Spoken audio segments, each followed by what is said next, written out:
एगारतम वार्षिक राज्यस्तरीय दीपांचल मकर महोत्सव अनुष्ठित। केन्द्रापड़ा जिला मार्साघाई ब्लॉक अंतर्गत पखट पंचायत रे 11तम वार्षिक राज्यस्तरीय दीपांचल मकर महोत्सव अनुष्ठित हो जाइछि। मकर संक्रांति अवसर में आयोजित यह उत्सव 7 दिन धरी चलिब। राज्यर विभिन्न जिलूर हजार हजार भक्त एवं श्रद्धालु एथिरे सामिल होइछन्ति। एही कार्यक्रम में मुख्य अतिथि भावे पाटकुरा युव विधायक अरविंद महापात्र, सम्मानीय अतिथि भावे पाटकुरा बीजेपी युव नेता उमाकांत पट्टनायक, मुख्य वक्ता भावे केन्द्रापड़ा जिलापाल श्रीजुत रघुराम आयर, अलेख चंद्र जेना एवं कुनी प्रवचक दुर्गा माधव पंडा प्रमुख जोग देथिले। पखट पंचायत को लगी रही अन्य पंचायतर सामूहिक विकास ही यार मुख्य लक्ष्य बोली सभापति मृत्युंजय महांती कहते। यह पखट मकर महोत्सव को मुख्य परिचालक अमरेन्द्र राउत द्वारा परिचालित कर कार्यक्रम माध्यम समस्त को एक सूत्र में बांधि रखा सहित राजनीति ऊर्ध्व रही ग्रामर विकास ही मुख्य लक्ष्य बोली कहुଯାଇଛି। केन्द्रापड़ारू सूर्य प्रकाश पाणी को रिपोर्ट, ड्रीम्स राइडर न्यूज। सभापति त्रिकोण विकास परिषद मृत्युंजय महांती। सर कौन कहबे आज जो कार्यक्रम अनुष्ठित होइतला केमन ये महोत्सव होउछि गोटे लुला करांडिया त्रिकोण विकास परिषद अनुकूल आयोजित 11तम वर्षर ये होउछि आज प्रथम संध्या। महोत्सव होउछि अंचल समस्या को लोकलोचन आनिया पाई सरकार स्तर पहुंचाई समस्या को समाधान करिया पाई गोटे माध्यम साजिछि महोत्सव। महोत्सव ये होउछि संक्रांति जो हमर मकर संक्रांति आज दिन ठार बहुत शुभ कार्य है। तेणु आम मान युव प्रतिभा युव शक्ति अच्छी एकजुट कर जो अनुष्ठान गढ़ीचु आ माध्यम ये अंचल समस्या को आम लोकलोचन नेउछु सरकार स्तर पहुंचे किभली भाव अंचल समस्या समाधान हम से चेष्टा जारी रखीचु।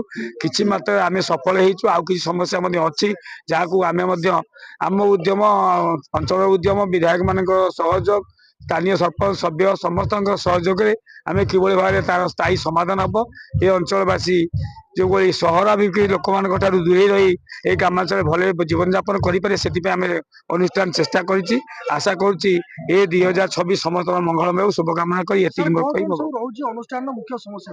अनुष्ठान तो अनेक समस्या ये हूँ नदी घेरा अंचल दीपांचल था कि मात्रा समस्या किसी पोल हवा द्वारा दीपांचल आम मुक्ति पाइचु। रास्ताघाट जहाँ विधायक आज कहीगले जे सी चाहते नदी बंध दूरीकरण हो चौड़ा हेले गोटे गाड़ी गले आ गए गाड़ी जापे तार स्थायी समाधान हो पानी जल समस्या हो कृषक मान समस्या हो जेहेतु कृषि प्रधान अंचल ये तेणु अनेक समस्या अच्छी किसी समाधान हो पारनी। आम अनुष्ठान मूल लक्ष्य हूँ ये अंचल समस्या को लोकलोचन होगा सहित तो सरकार स्तर पहुंची उद्यम करी ताकू सठिक ढंग से आम कार्यकारी कले समाधान स्थायी समाधान हम। जहाँ सटिल घाट में आम गोटे पुल दाबी कर सरकार जहाँ विगत सरकार आरंभ होता 2-3 वर्ष धरिकी काम बंद था जहाँ विधायक प्रचेषा आम अंचल आम ये अनुष्ठान उद्यम फल आज पुनर्बार आरंभ कार्यक्रम आरंभ होती। आशा करुच्ची सरकार ये जो नूतन सरकार आसछन्ति से सहयोग हाथ बढ़े आम समस्या सामिल हे आम सहयोग करेंगे ये अंचल समस्या स्थायी समाधान हो समस्ते जमती भले रही पारे से उद्यम अनुष्ठान तरफ आम तरफ समर्थन जारी रही। आज पखट महोत्सव जलपक पंचायत एटा 11तम वर्ष पदार्पण करछि। खूब आनंदर विषय खूब गर्वर विषय एत वर्ष धरी आयोजक माने महोत्सव को आगू नहीं प्रार्थना करी महाप्रभु जगन्नाथ पाखे बड़देव जी पाखे आगामी 100 वर्ष पर्यंत चालू। अनेक स्टल लगी काली भिड़ आरंभ हो परामर्श दी जगह दिन सफा सुतरा रखिए समस्त बासिंदा दीपांचल समस्त बासी माने महोत्सव को उपभोग करंतु एतिक मो वार्ता। धन्यवाद।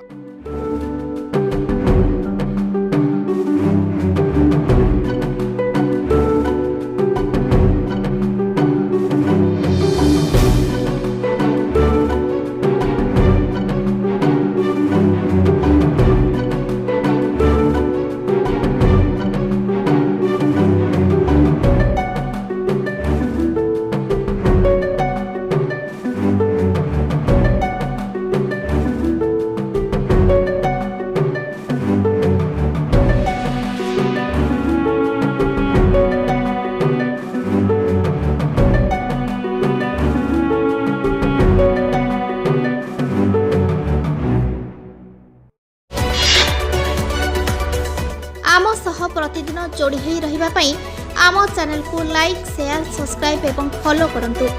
ड्रीम्स राइडर सबु समय आपणक सेवारे।